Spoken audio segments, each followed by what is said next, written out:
Bem, a aula nossa de hoje é a correção do exercício de toxicologia ocupacional, tá? E também aproveitar para fazer a revisão dessa área da toxicologia que vai ser cobrada para vocês na prova, na segunda verificação, tá? Então, dentro dos exercícios, desses 10 questões a respeito de toxicologia ocupacional, nós faremos a revisão dessa área, tá? Onde conseguir abordar bastante, tá? Perguntando a vocês tudo que a gente falou na sala de aula, na plataforma, nas videoaulas, até nas aulas gravadas, sobre a parte de toxicologia ocupacional para vocês. Então, a primeira pergunta que eu faço para vocês é para vocês definirem e explicarem o que é a toxicologia ocupacional, tá? A toxicologia ocupacional é a parte da toxicologia que ela estuda principalmente os efeitos nocivos que ocorrem através da interação das substâncias químicas, ou seja, do agente tóxico em si, tá? Nos ambientes ocupacionais, ou seja, nos ambientes de trabalho. E essa substância química ou esse agente tóxico, ele é produzido através dos processos industriais que são vistos e manejados dentro do meio ocupacional.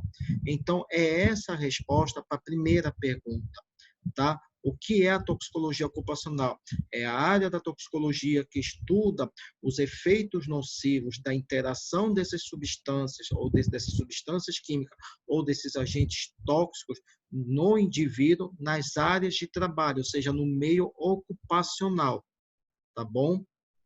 Na segunda pergunta, eu pergunto assim para vocês, o que é a monitorização e citar os tipos de monitorização.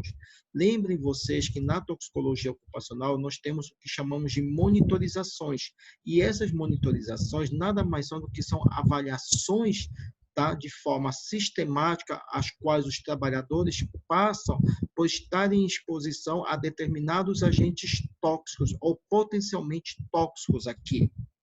Tá?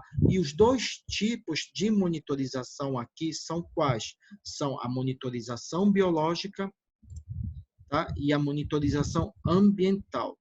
Então, é isso que é monitorização e os tipos de monitorizações. Na terceira pergunta, eu pergunto para vocês assim, o que é a monitorização ambiental? Tá? A monitorização ambiental é o tipo de monitorização que avalia principalmente o risco à saúde do indivíduo através principalmente da identificação e da quantificação desse agente tóxico que está presente no meio ambiente, ou seja, no meio ambiente ocupacional. Ou seja, ela além de avaliar o risco, para ela poder avaliar esse risco, ela precisa identificar o agente tóxico e quantificar esse agente tóxico no meio ambiente de trabalho. Tá?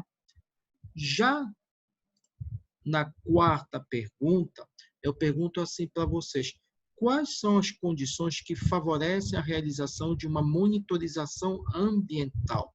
Aqui, se a gente for lembrar do que a gente conversou na aula, são várias as condições que favorecem a realização de uma monitorização ambiental. Primeiro, a área a ser avaliada, ou seja, o local de trabalho. Segundo, número de trabalhadores que estarão expostos a esses agentes tóxicos na área de trabalho. Terceiro, movimentação dos trabalhadores dentro da área de trabalho, sabendo o quê? Sabendo que há locais onde a exposição vai se fazer mais presente do que em outros. Movimentações de materiais, ou seja, a exposição a locais de trabalho onde o material que vai ser utilizado ou vai ser produzido possa liberar ou possa fazer contato, tá, desse agente tóxico com o indivíduo que estiver manuseando. Além disso, nós temos as condições de ventilação, ou seja, locais que são de menos ventilação, elas são propensas a acumular uma grande quantidade, uma grande concentração desse agente tóxico nesse local. Tá? Além disso, ritmo de produção. No ritmo de produção, nós temos a seguinte definição para isso, que são locais ou setores dentro de uma área de trabalho onde a produção se faz de forma mais acelerada do que outros, onde a exposição também se torna mais propícia e mais presente, tá, para determinados agentes tóxicos.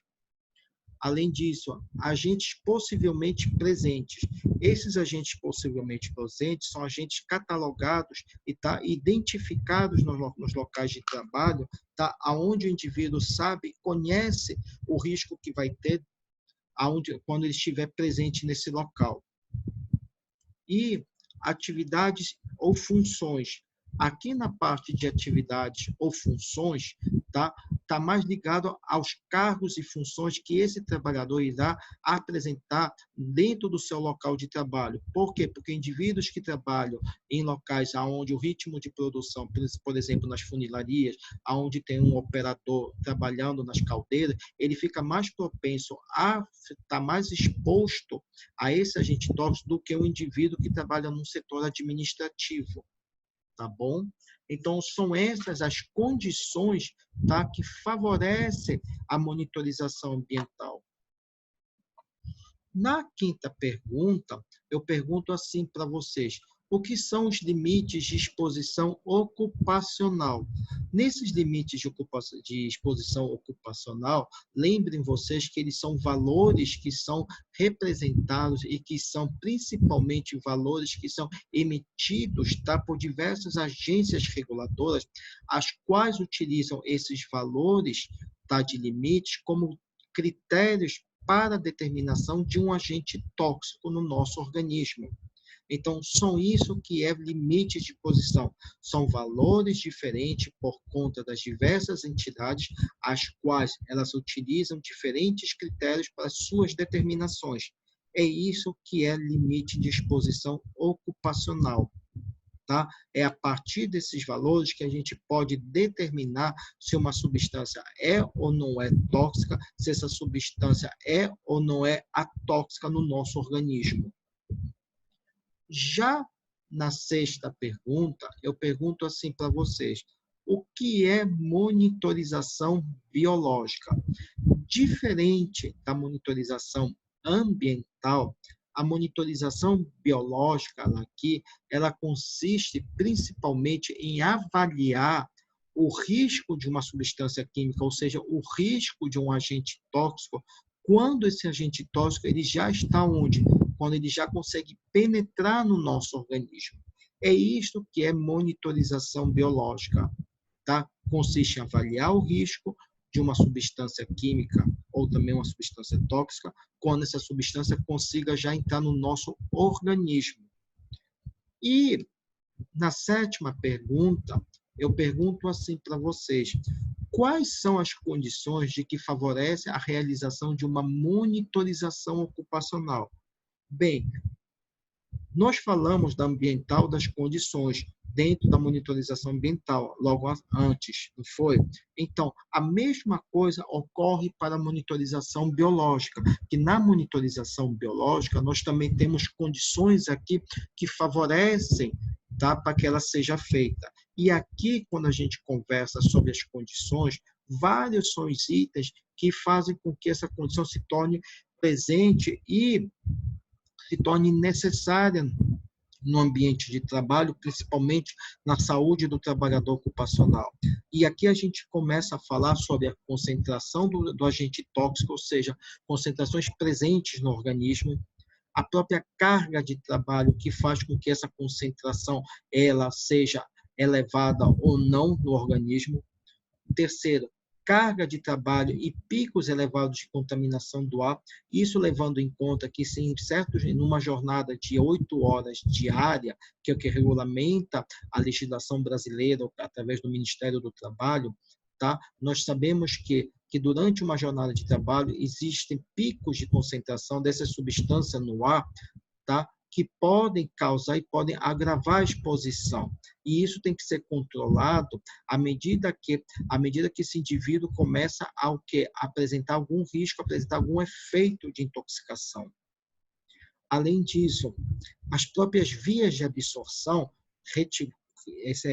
as próprias vias de absorção do nosso organismo, com exceção da via respiratória, que ela já é considerada uma via importante de absorção, mas outras vias, como a via dérmica, também até a própria a via digestiva, elas também têm que ser avaliadas aqui quanto ao risco de intoxicação se o indivíduo ficar exposto a um agente tóxico. Além disso, variações de hábito, principalmente indivíduos trabalhadores, aqui que são indivíduos etilistas ou tabagistas, aonde a interação com essas substâncias pode tornar essas substâncias mais propensa a um risco maior ao organismo do indivíduo. Além disso, o tempo de meia-vida muito longo. Algumas substâncias tóxicas apresentam um tempo de meia-vida, tá? Que pode exceder em horas ou até em dias, fazendo com que ela seja difícil, com que ela seja dificilmente excretada logo nas primeiras horas. E isso se torna um agravante, tá? Durante um processo de intoxicação. Além disso, a exposição extraprofissional. Esta exposição extraprofissional se diz referente ao quê? Aqueles indivíduos, aqueles locais de trabalho em que o indivíduo ele leva para casa seu material de trabalho. E o que seria seu material de trabalho? Seria a roupa com que ele utiliza para trabalhar no dia a dia. Seja um macacão, seja a própria roupa, uma calça jeans, uma camiseta, aonde o indivíduo se expôs ao agente tóxico e ele acaba levando isso para casa e acaba contaminando outras pessoas que estão nesse ambiente que ele vive. E, por último, nós temos o quê? A toxicocinética, ou seja, o perfil de toxicocinética dessas substâncias, tá? Que podem ser diferentes umas das outras, ou seja, eu posso ter substâncias que possam ser melhor absorvidas, melhor distribuídas, mas que sofram um processo de biotransformação lento, tá? E assim sendo menos excretadas. Como também posso ter substâncias que possam ter um efeito, tá? Possam ter um perfil cinético aqui mais rápido e consigam ser eliminadas rapidamente sem causar intoxicação. Então, isso tem que ser muito bem estudado, esse perfil cinético do agente tóxico presente no nosso organismo. Tá bom? Até aí, pessoal, até essa 7ª questão, tem alguma dúvida? Tá tudo ok? Tem alguma coisa que não está claro para vocês? Pergunto para vocês agora. Hein? Andréia, Dani, Giovanni, Gleison. Alguma dúvida? Lucas, Márcio, Pamela, Evanice, Shirley, Regiane. Alguma Por mim dúvida tá aí? ok, professor. Tá dando para entender? Tá dando para acompanhar? Por mim tá bem, professor, tá Tá ok. sim. Tá dando Tá para dando para acompanhar sim, acompanhar. professor. Tá Perfeito. tranquilo. Tá? Na 8ª pergunta, eu pergunto assim para vocês citarem e diferenciarem os tipos de indicadores biológicos. Nessa questão dos indicadores biológicos, nós temos 2 tipos. Nós temos o que chamamos os indicadores de dose interna, que estão aqui, e nós temos também, tá? Nós temos também os indicadores biológicos de dose de efeito, tá? Que são esses daqui. Qual é a diferença de um para o outro? Tá? Os indicadores de dose interna, eles têm como finalidade, como objetivo, quantificar a presença dessa substância química, desse agente tóxico, tá? Quando esse agente tóxico estiver ligado aonde? Ao seu sítio-alvo, ou seja, ao seu local de ação.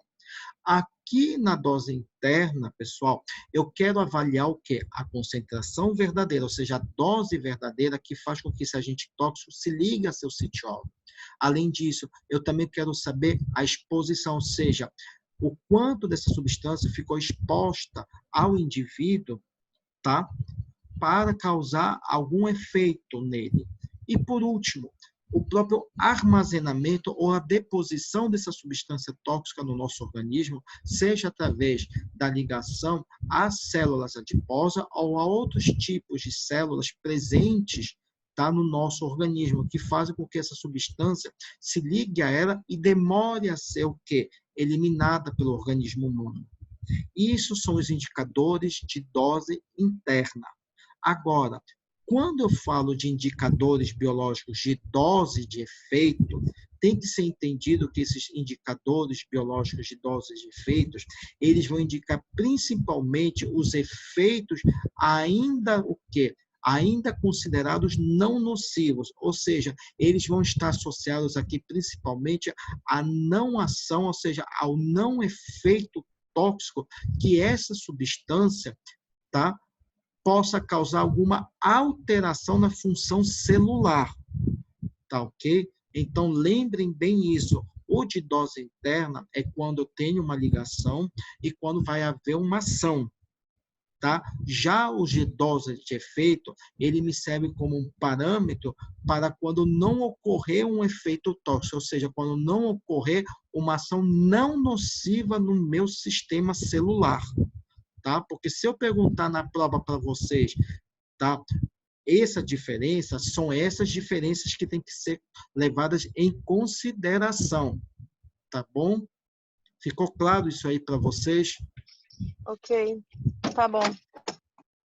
Tá?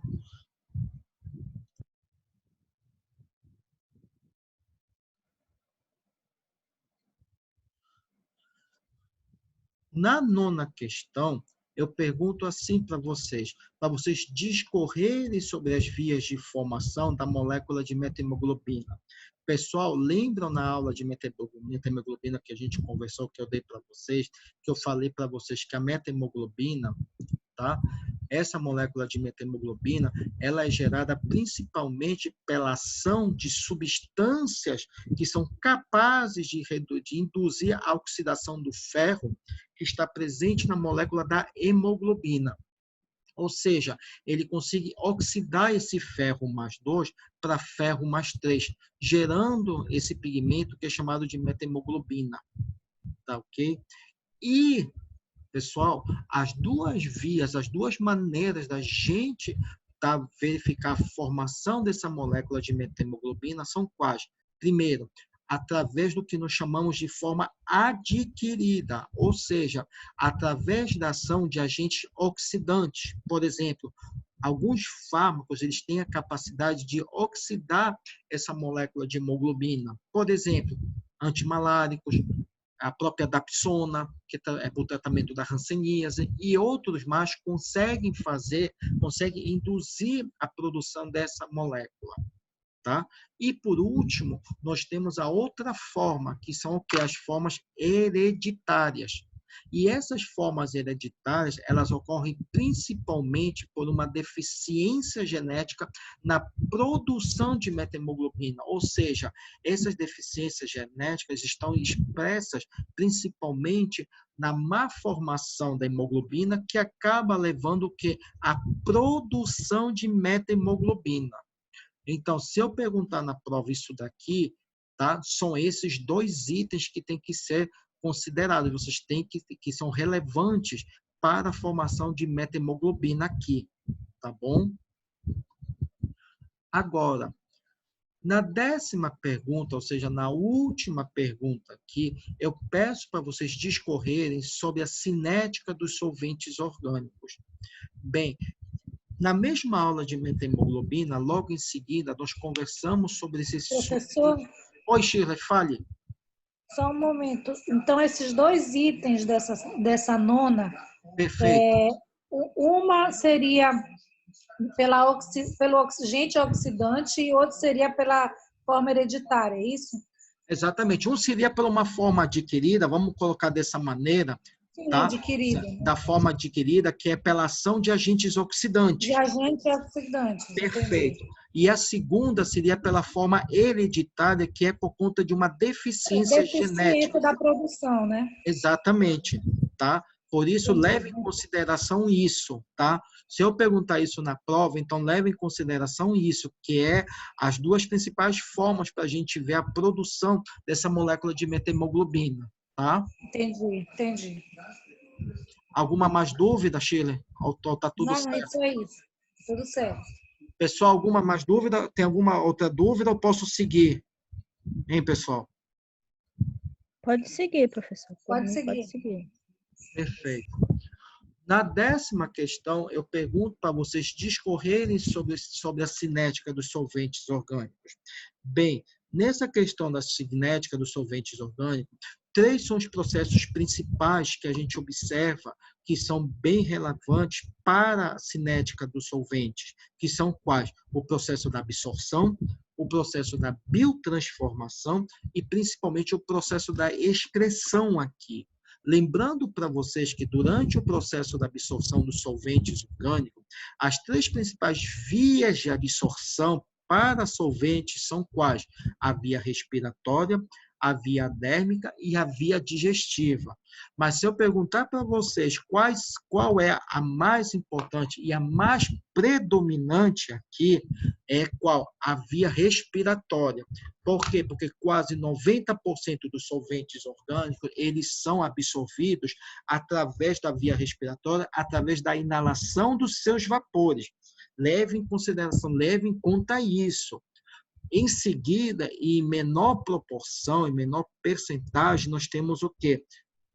Desculpa, tá? Nós temos também aqui a via dérmica, ou seja, pelo contato da pele, tá? Esse é o primeiro processo, que é da via de absorção. Agora, no segundo processo, que é a biotransformação, não se esqueça que quase todos os solventes orgânicos, eles são biotransformados pelo sistema citocromo P450.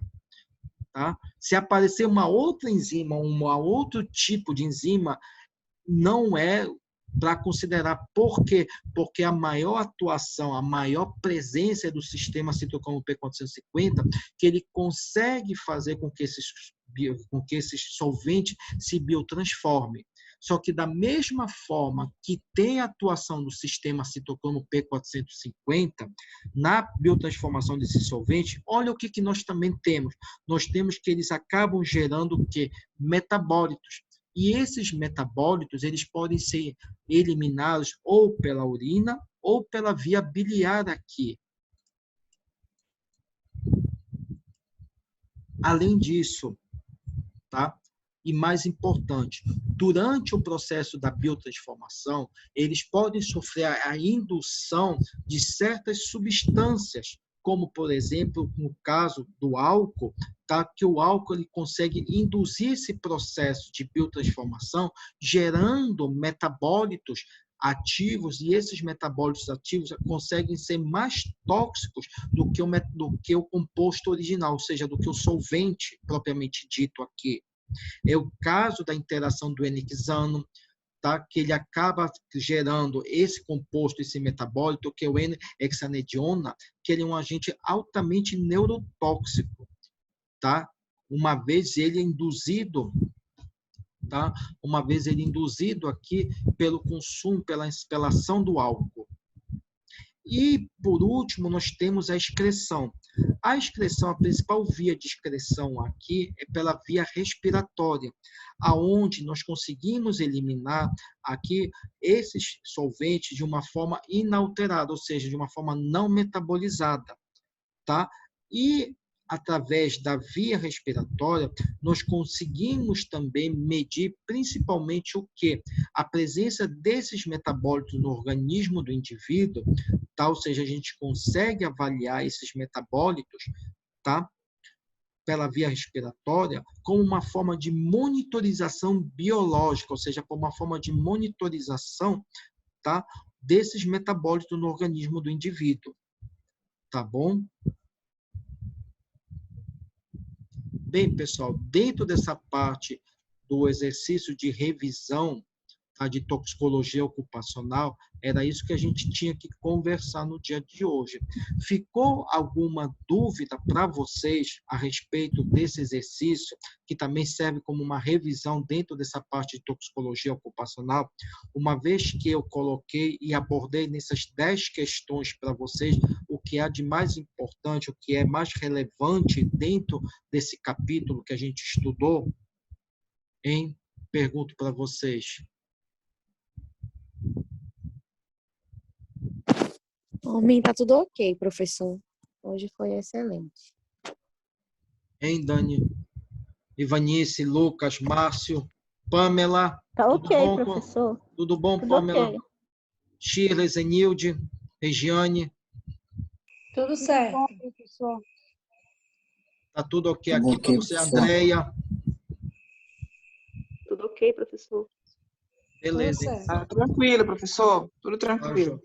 tá joia. Tá? Na próxima quinta-feira, a gente vai fazer a revisão de social, a gente vai responder aquelas questões de social e de medicamentos, que também servem para revisão tá? Da parte da área de toxicologia social e de toxicologia de medicamentos. Aí a gente já encerra as nossas revisões para a segunda verificação. Eu devo estar passando para vocês até amanhã, tá? O cronograma nosso, tá ok? Das aulas práticas, como também estarei passando a data da prova de vocês já. Tá? Eu acho que vocês já deve ter sido passado por representante de turma, tá? A data da nossa prova, mas eu já devo estar informando isso para vocês amanhã, eu devo estar passando já no Zap, no grupo do Zap para vocês, tá bom? A prova, deixa eu dizer para vocês, a prova não vai fugir do que a gente conversou, tá bom? Vai ser esses 3 capítulos, que como a gente já tinha se acordado, depois da primeira verificação, toxicologia ocupacional, toxicologia social e toxicologia de medicamentos. E ela vai ser da mesma maneira, do mesmo jeito como foi da minha primeira verificação, tá? Então, não é para se descabelar, não é para, sabe, para se desesperar, tá bom? Então, é só estudar, acompanhar as aulas, fazer os exercícios, tá? E, tá ok? Que você vai fazer uma boa prova, tá? Não foge, a prova não tá difícil, a prova tá dentro do que a gente conversou ao longo desse conteúdo que foi para a segunda verificação, tá? E, professor, a toxicologia ambiental não vai cair, não, né? Não, Pamela, é toxicologia ocupacional, toxicologia social e de medicamentos. Só serão cobrados essas 3 para vocês, tá bom? Ah, tá bom, obrigado. Tá, relaxa, Pamela, vai dar tudo certo no fim. Tá ótimo, professor. Obrigada. Tá, joia. Boa noite aí para vocês. Não se esqueçam de se inscrever no congresso, tá bom? Que começa no sábado agora, tá? E vai até o domingo, tá bom? Qualquer dúvida, Ok, boa noite. qualquer coisa, tô no grupo. Oi, Shirley, diga. Oi? Não é a Ok. outra. Boa Quem noite. tá falando? Calma, quem tá falando aqui? Tá a Shirley me aparecendo. É Pamela? É, Fala, Pamela, diga lá. é verdade que quem se inscrever no congresso já vai ganhar 2 pontos para a prova, diz que.